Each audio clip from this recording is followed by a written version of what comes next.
thank you all for coming for this funeral service for our friend John Allec. My name is Paul Bellini. I'd like to say a few words before we continue. Sorry. 2 weeks ago today was the last time I saw my friend John Allec. I dropped by for a visit. As always, he handed me a tall glass of orange juice, and we sat and watched MSNBC so as to enjoy the latest Republican outrage happening somewhere in the United States. Then we took his dog Bonnie for a walk. We talked about the latest piano piece he was learning, the introduction to Wagner's Der Meistersinger, a complicated but brief piece of music. John would spend hours learning the greats, like Bach or Schubert or his favorite Wagner, and he would play them for me whenever I went to visit. He wanted very much to perfect the piece, and then have me record it with him. He had done so with other pieces of music in the past. About the live stream link? Is it on your Facebook page? Okay. John was excited on this day because his brother Robert and his wife were coming to Toronto the following Friday. He had plans to take them out to the Danforth for shopping and lunch. He had just finished cleaning his apartment so it was presentable to Robert and his wife. I even cleaned the ashtrays, he announced proudly. Then as I was leaving, he asked if he and Autumn could hop in the car and if I could take them to Castle Frank Station. He and Autumn liked to walk back over the bridge back home. And as they got out of the car, I waved by and I said, "See you next week." But there was no next week. On Saturday morning, I received a phone call from his funeral service telling me that John had passed away. None of this made any sense to me. There were no indication of health problems. He had plans for the weekend. Now I was being told that a friend I loved was no longer with us. I first met John Allec when I began dating his roommate Sean back in 1998. I liked John immediately. He was the calm center of a busy household. But with Sean in the middle, we never really got a chance to know each other that well. We hung out. We made music together. I remember once John and I did a cover of Barbra Streisand's People and performed it live at a gay restaurant. John was great, bringing huge emotions from that keyboard. But let's face it, I'm no Streisand. A few months ago, we started working on a Cole Porter song, Brush Up Your Shakespeare, in the hopes of eventually putting the clip of us performing it on YouTube. Over the years, we hung out, me, Sean, and John, eating vegan lunches or going to the Cedars campground where Sean had a trailer. We went to a lot of live music events and art gallery shows. John was very cultured.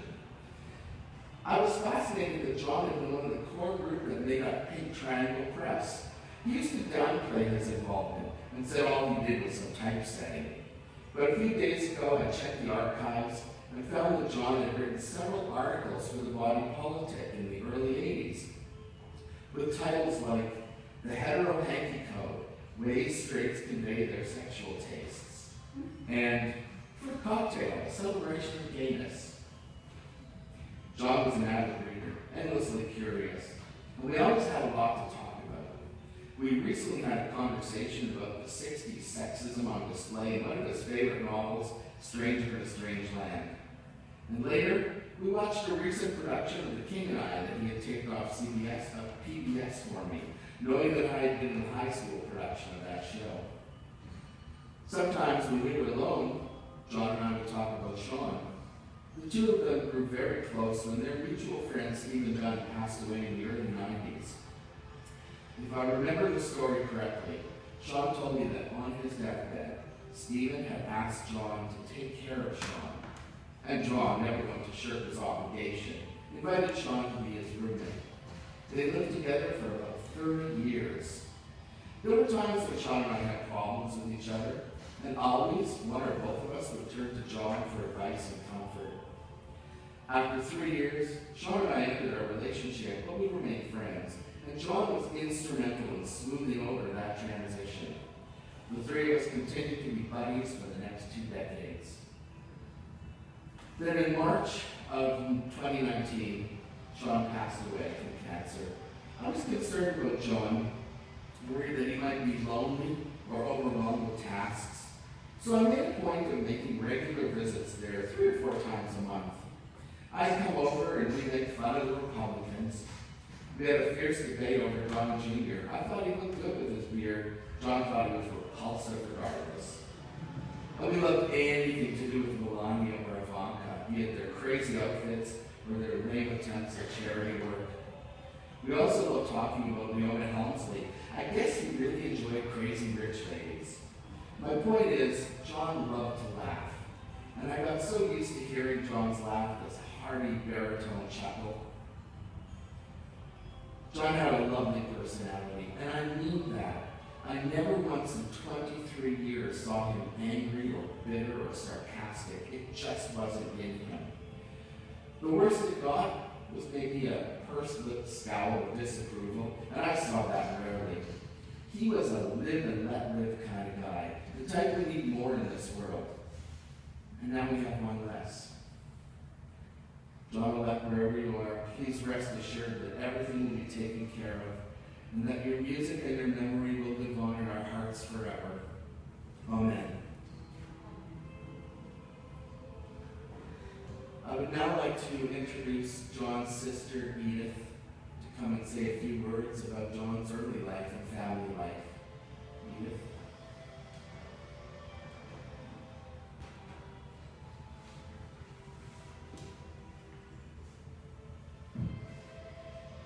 Just a few words.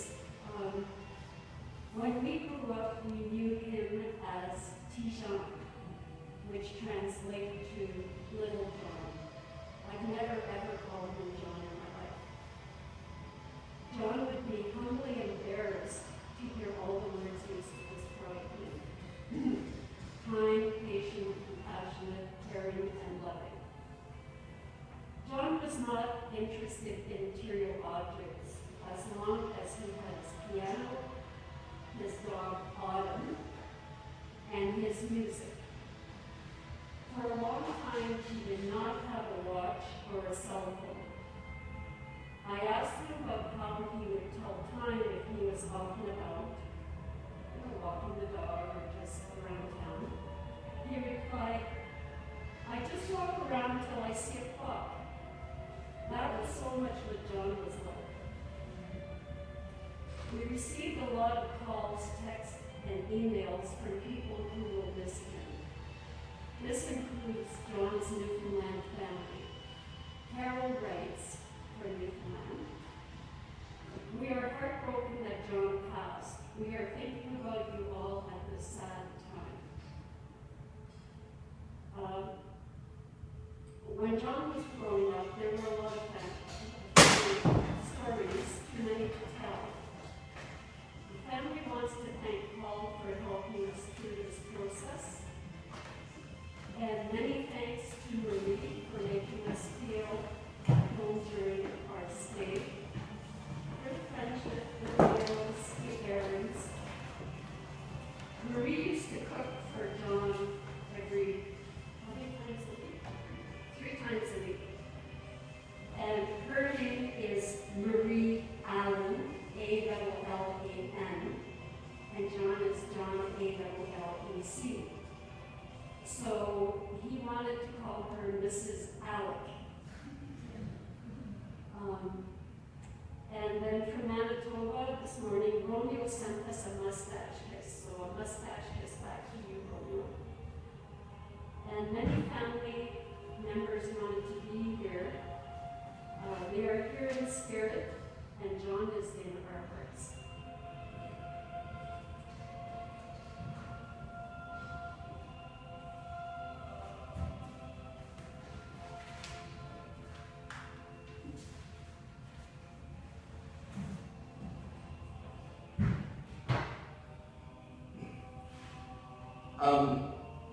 As this is a memorial service for a dear friend, I would like to take the opportunity now to open the floor to anyone who would like to come up and share a memory or say anything about John.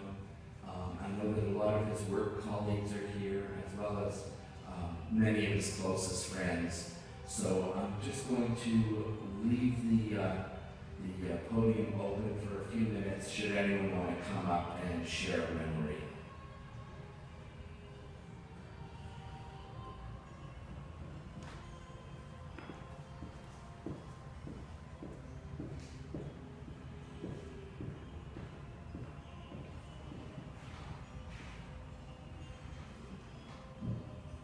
Hello everybody, I'm Sue with where John works. So there's many of us here today from Feintel. John was part of an enormous community throughout North America related to the information and referral sector. He was deeply beloved by colleagues far and wide who reached out, with great sadness as we've all shared with you today as we join here together. John, you said everything. He was a gentle giant, incredibly kind, very considerate. We heard many of our colleagues describe him very much as a gentleman, and one of the last of the gentlemen that we see today. But underneath, that kindness and gentleness was a very strong spirit and social justice activist who very quietly led change in the information and referral sector, leading the way on Indigenous issues, LGBTQ2S+ issues that led to training across North America. So he's had an incredibly deep impact on the quality of the work that we do and on the lives that we touch. So thank you for bringing him to his world, our world, and for sharing it with us. I'll just share one story that was great fun. John and I, we sat on the AIRS board together at one point, and we had this habit of having AIRS conferences, and we would travel.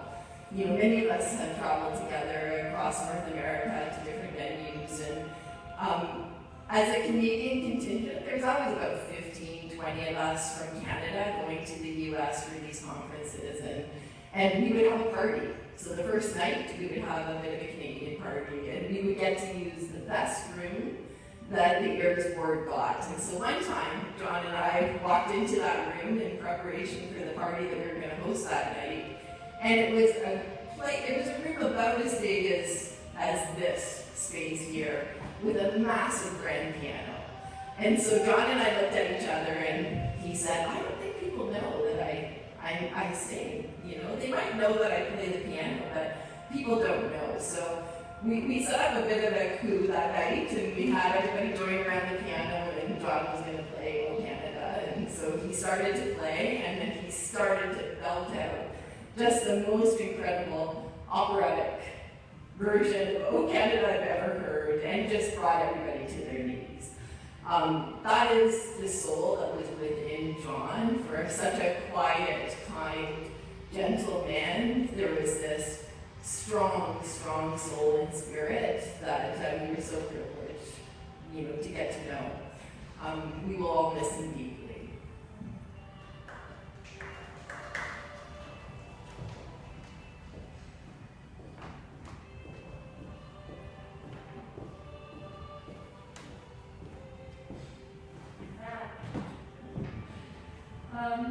Autumn, his dog, was very special to him. Autumn was Sean's dog before Sean passed away. So I think Autumn deserves his own little section of the service here. Autumn can make you cry because she misses John so much. I folded some of John's clothes on Sean's bed, and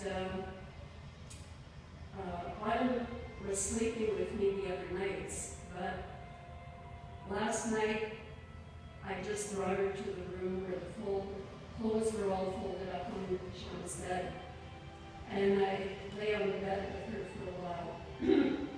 She wouldn't leave that bed. I tried to pick her up and bring her back to bed about 3 times. And all 3 times she went back to the bed where John's clothes were. And she snuggled up in there, and I would try to pick her up, and she would just dig herself in. I wasn't going to pick her up. And she stayed there all last night until this morning. And then this morning she heard John's phone ring. And she went to the phone to see, expecting John to pick it up, I guess, and answer it, but John wasn't there. Anyway, I just thought Autumn deserved a special part in this service. Thank you.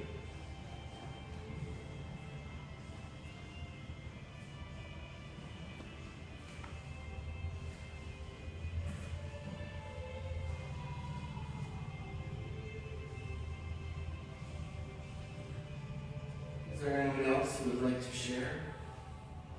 It's your last chance.